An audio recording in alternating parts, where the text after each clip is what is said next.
All right, welcome back to Black Cat Crypto Club. I'm Drake. Today, we've had some further news on those wirehouses and those banks approving the Bitcoin ETFs for their clients.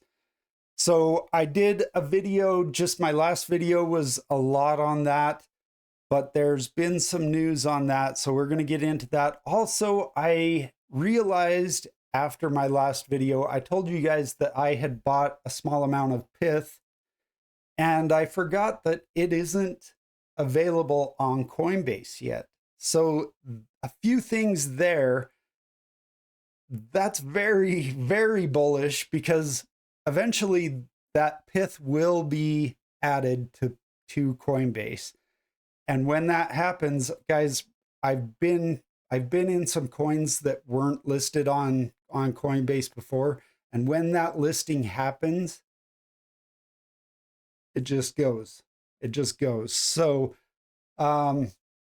if you are wanting to get into pith, you are going to have to either go to a different exchange that offers it, or send some USDC over to your Phantom wallet or MetaMask or whatever off exchange wallet that you're using, and go over to Jupiter. It's a decentralized exchange, and you'll be able to get there through the browser on your off exchange wallet.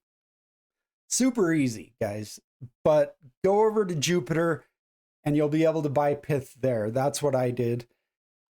And guys, honestly, Jupiter is amazing. There's several decentralized exchanges, especially on Solana. You've got Orca, you've got Radian, just a bunch. But Jupiter kind of aggregates all of them, so you're getting the best price there pretty much no matter what. So go over to Jupiter. I have never had a problem with Jupiter. Whereas Coinbase and these other centralized exchanges, it seems like it's like pulling teeth, and there's always some kind of issue, it seems like, every step of the way. So decentralized exchanges are the way to go anyways, but if you haven't used them before, I know it sounds like really technical and weird, so easy. So go check that out. I kind of encourage you guys to get into that and just be familiar with it anyways, even if you're not going to buy pith or whatever. Go over and check Jupiter exchange out. Super fun, super easy. Hey, now before we get into the rest of the video, guys, as always, I am showcasing Emery Farm and their animals. If you can go over and donate to them, really goes a long ways to help them out. Also, in my last video, I said that if you guys go over and donate, take a snap of a picture of your donation, send it over to me at my X handle or my Instagram or Threads handle over here. It's at DrakeP269.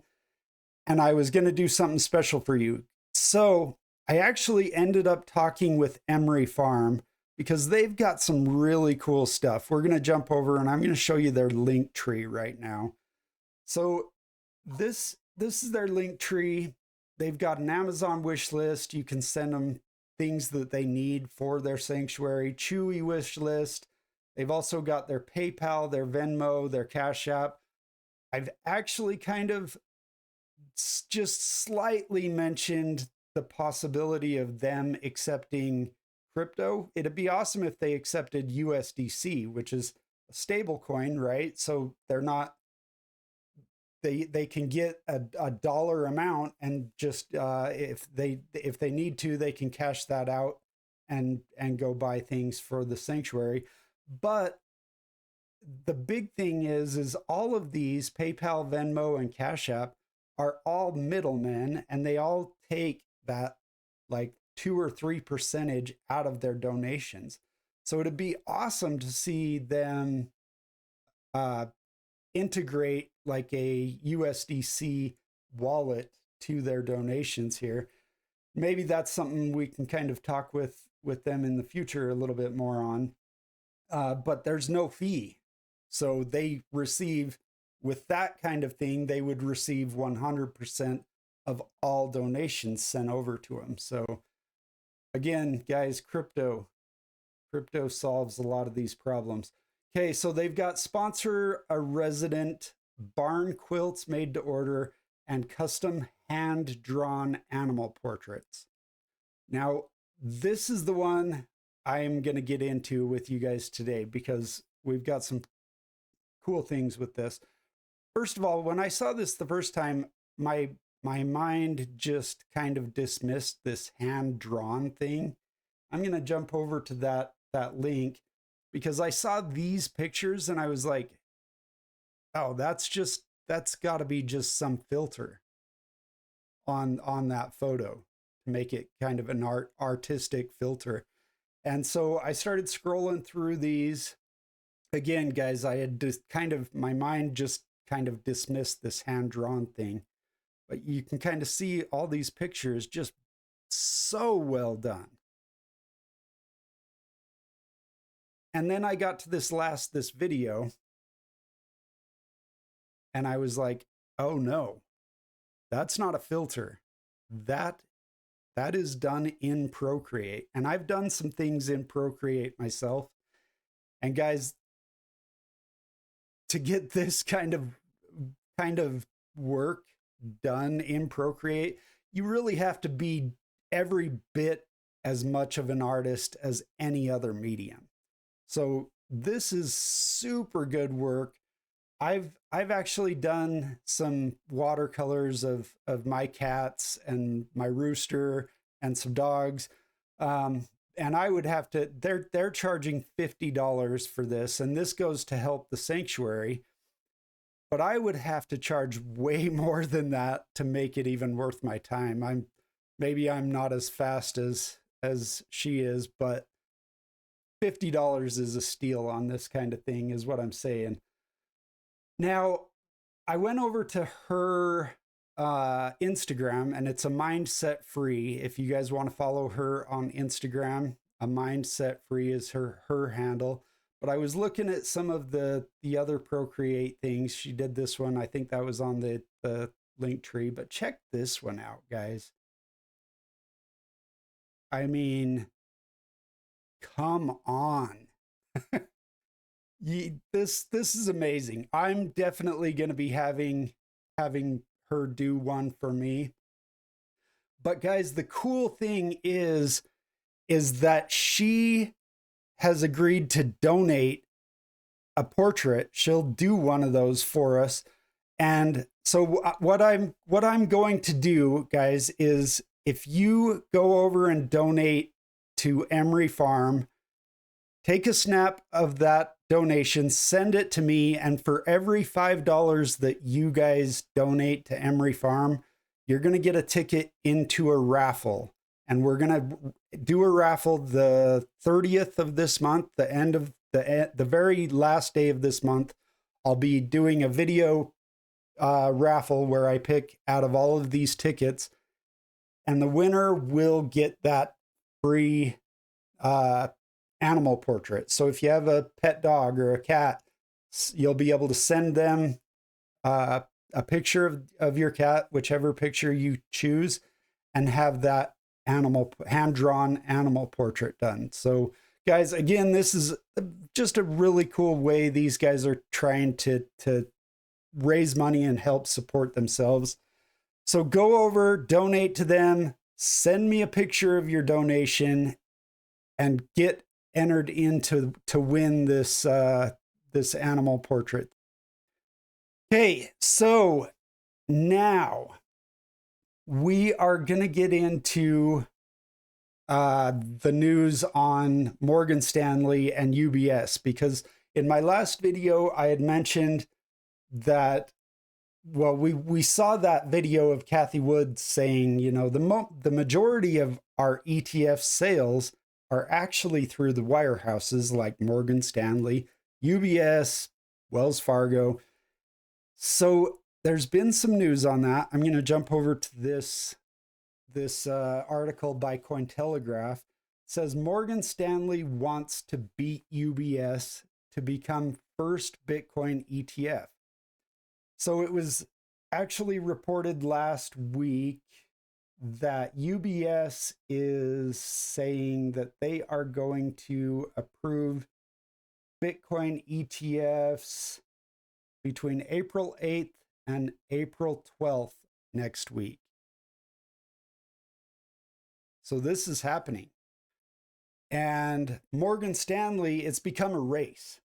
So Morgan Stanley wants to be the first. And so hopefully they get in and get it done before then. It's looking really good. But guys, when this happens, the news alone is going to be a major boost to Bitcoin and crypto.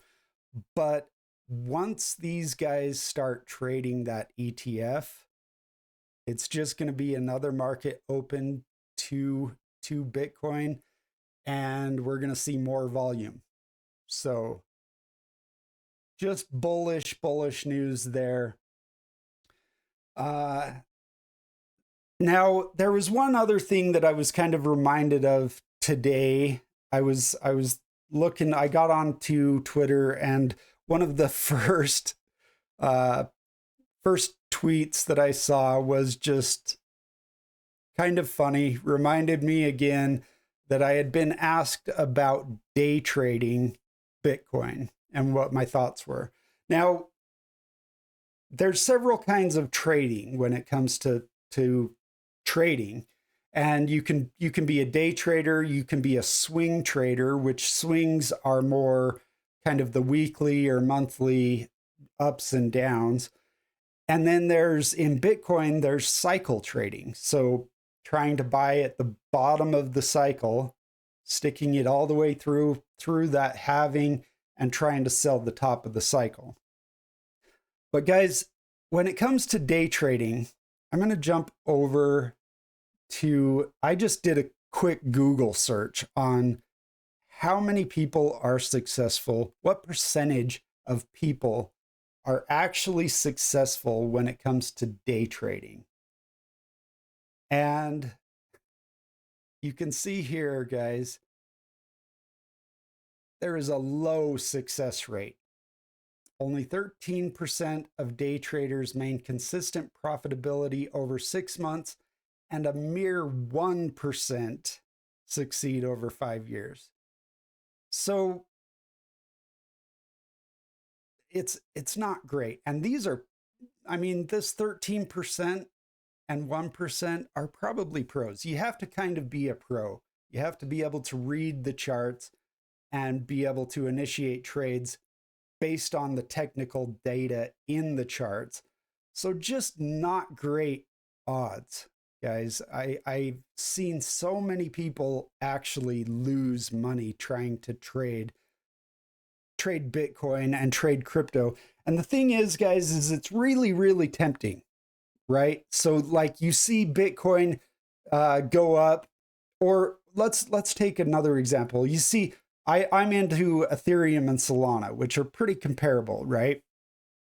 You see Solana do really well, and you're in both of them, and you're like, man, should I just sell my Ethereum and buy into Bitcoin or buy into Solana? And so you do that, and then all of a sudden Ethereum has its day, and you keep going back and forth. You sell when things are low, and you buy another asset that is at high, and you just end up shooting yourself in the foot when you do that kind of stuff, guys. Buy and hold. It's always what I do anyways. So take that for what it's worth. But here is the tweet that I saw this morning regarding this. It says, "Oh, Jesus, I did it again." It's like, again. I sold at 65 because it looked like it was breaking down. Now it's at 67.5. What should I do? Then he goes on, okay, I'm going to look to buy back at a perfect time. We'll keep all updated. We'll keep you all updated. Need confirmation first.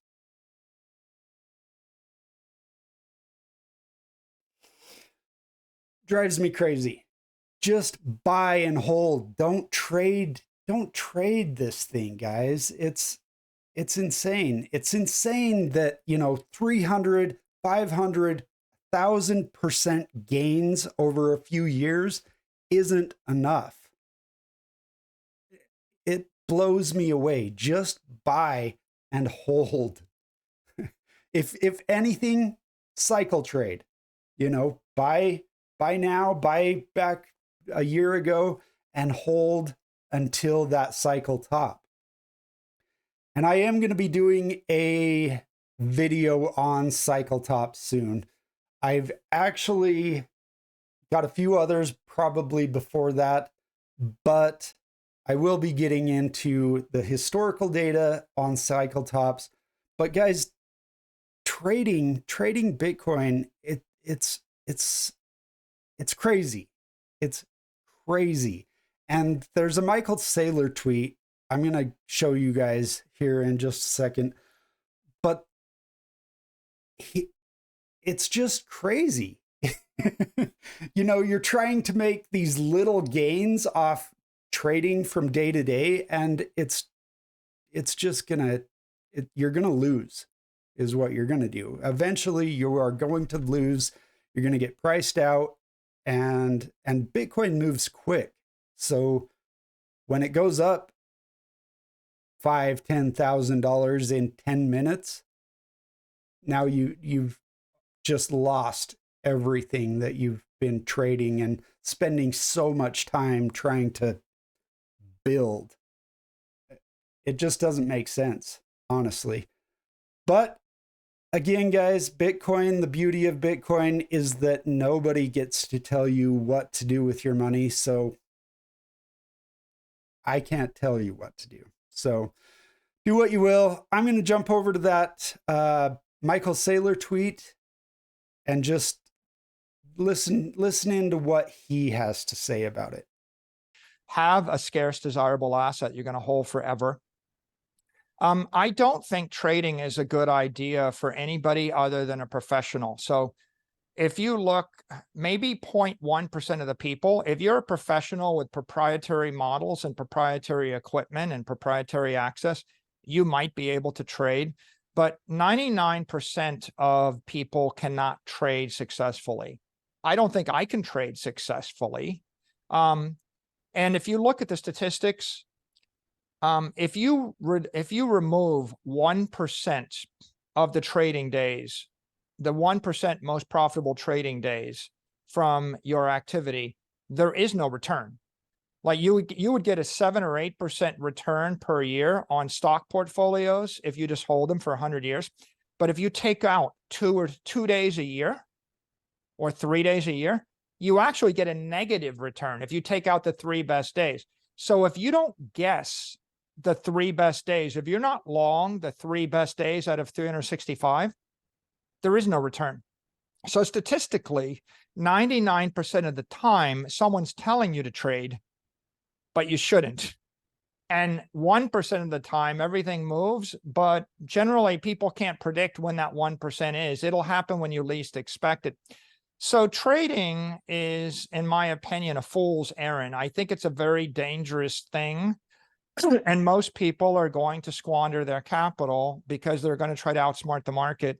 But, the only winning strategy is you hold the most desirable asset for the longest period of time, and you let everybody else panic sell. And I think that's the case with Bitcoin right now. I mean, you hold on to it and let everybody else, trade 7,000 different razor blades. So I don't know. That's my thoughts, honestly, exactly as well. So I don't know, guys. Do what you want, but don't say I didn't warn you. Now, the next thing, the next few videos I'm going to be doing, guys, I've gotten some cool packages in the mail. These are actually hardware wallets. And so I'm going to be doing some reviews of those hardware wallets the next few videos. And then I'll probably be getting into that cycle top video. I also want to do a bear case video because I oftentimes come off as completely bullish on Bitcoin, which I am. But I do keep my feelers out, and I do watch people who do have bear cases. It's very hard sometimes, but if there's a bear case to be made, I want to know about it. So I'm also going to bring you guys that information. But until next time, guys, hold, hodl. Don't get shaken out. It's going to be good. The next few years are going to be amazing. Okay, I will see you in the next video. Bye.